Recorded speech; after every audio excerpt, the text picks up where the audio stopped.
to our PES brand. It's kind of meta, right? That we're in a situation where you have a video game about a sport that is now an esport. Yeah, no, exactly. And our fans can definitely be excited for more esports news moving forward. Yeah, I mean, I would assume that there's going to be community announcements, and to foster an esport, you really have to be community-minded. So what have you kind of put into the game, or what are you thinking about for your roadmap that you think you could really roll out an esports scene? We are definitely, put it this way, in the background. We are working on our plans. They are final. Sure. We will announce them in the next couple of months. But all I can say is, when you look back to the past, especially last year, we had our PES League competition, which is a competition for the wider audience. So me, you guys, you can join the competition. You can qualify for the World Finals. But then on the other side, we also have our competition called eFootball Pro. So there's a little link to it.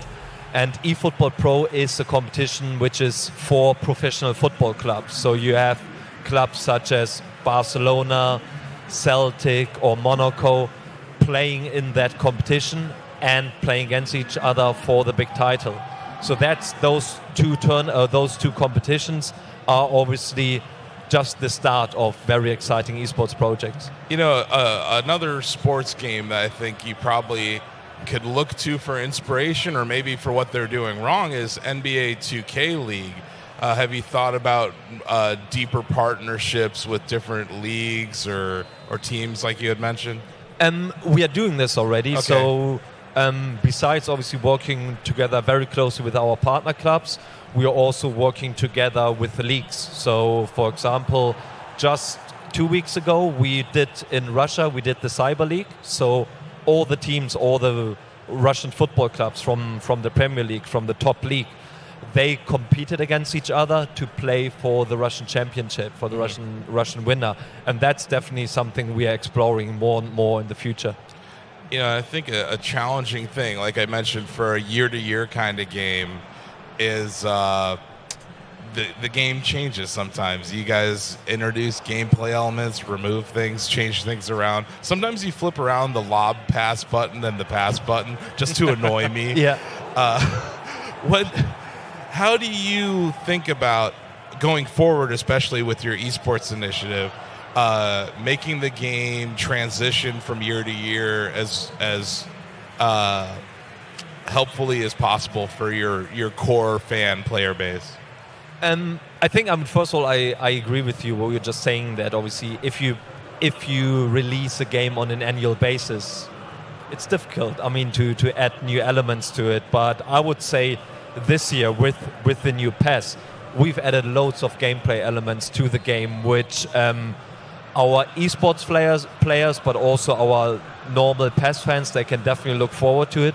And those gameplay elements will have a huge impact on how certain esports athletes will play the game in the bigger competitions. I've already received messages from certain players who actually ask me, when can I come to the office, or can I play the game? I really want to see it. I really want to look forward to it. And that's, for us, the perfect sign that this game will be really, really big this year.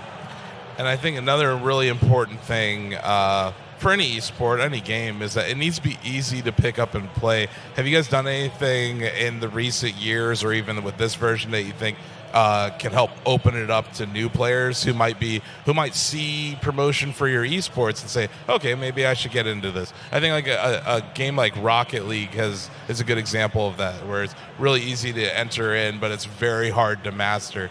Can you talk about like that onboarding? Have you thought about expanding the player base? Yeah, first of all, in terms of like our esports plans, we cannot go into detail because that will come later in the next couple of months.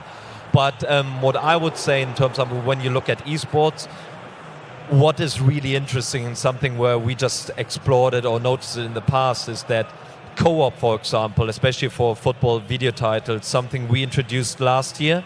And co-op means that you will play with two other friends together. And this, especially when it comes down to offline events, this is something which has become really interesting because you have all the emotions, obviously, when someone is winning, or obviously when they're losing, it's something completely new, which hasn't been there in the football video game scene before. So that's something from an esports point of view is really interesting. But in terms of the gameplay, we've added loads of new features to the game. We worked with Andres Iniesta. He's Barcelona legend. He's now playing in Tokyo. Our development team worked with him very, very closely to bring our gameplay forward. He shared all his feedback, all his football knowledge with our development team to tweak the gameplay here and there. We've included a new dribbling feature, which is called Finesse Dribble, and it's named after him because he's very well known for his dribbling skills, and that's what we added to the game. There are new modes coming to the game, updated modes, so there's huge amount of content for current users, but very importantly, as you said, also for new users, so that we can introduce them to our product, to our brand, and actually can provide them with a wide portfolio of content. Yeah, I'm interested in hearing a bit more about the decision to rebrand, because I imagine for such a legendary known franchise as PES, that had to be kind of a difficult decision, thinking about how do we get the word out to players, our partners. Could you tell me more about what went into that decision and how you've, besides being here with Shack News, of course, how you've been spreading the word? First of all, that's been, as I said earlier, that obviously esports had a huge impact for us. We are present in the world of esports for the last, obviously, I would say 10 years. We started small. We had those little tournaments in hotels somewhere. And for the last 2-3 years, we went actually bigger, where we worked with our partner clubs. We hosted events at Barcelona, at Arsenal in their stadiums. And that's definitely the right direction where we want to work. We want to get bigger, work with all our partner clubs. And therefore, for us, esports is very important. And with this repositioning, with the change of the name, it is some sort of statement we want to make. However, the brand PES, the terminology PES, is still something we still want to keep, since, as you said, it's a heritage. It's something obviously everyone, like I grew up with PES, with the brand. Same. And so therefore we still want to keep it in the brand name. And we've decided then to make a combination and call it eFootball PES moving forward. That works. I imagine it was kind of the right time too, because coming up on another 10-year marker, PES 2020, that's a big deal for any sports franchise. Yes, no, definitely. And even though it's PES 2020, obviously there are years to come. Next year we have our anniversary of the series in general, so it's definitely going to be